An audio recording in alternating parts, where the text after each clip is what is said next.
بسم اللہ الرحمن الرحیم۔ السلام علیکم ناظرین، دینی مسائل میں خوش آمدید کہتا ہوں۔ آج کی میری اس ویڈیو کا موضوع ہے جو عورت غسل سے معذور ہو، اس سے مباشرت کر لی جائے تو وہ تیمم کر کے اپنی عبادات وغیرہ کر سکتی ہے یا نہیں۔ چلیے ناظرین، چلتے ہیں اس سوال کے جواب کی جانب۔ ناظرین، یہ ہماری کتاب کا حوالہ ہے خواتین کے مسائل اور ان کا حل۔ اس کے مرتب و تحقیق ہیں مولانا مفتی ثناء اللہ محمود صاحب۔ اس کا صفحہ نمبر ہے 257۔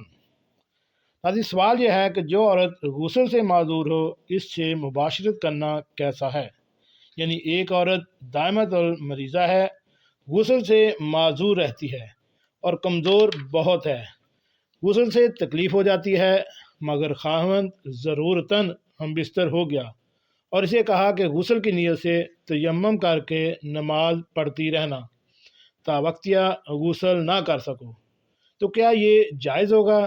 یعنی شوہر کا ہم بستر ہونا اور بیوی کا تیمم سے نمازیں پڑھنا۔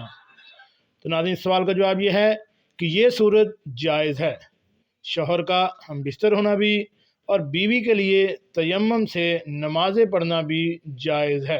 جی ناظرین، کیسے لگی آج کی معلوماتی ویڈیو؟ ناظرین، ایسی معلوماتی ویڈیو حاصل کرنے کے لیے میرے اس چینل کو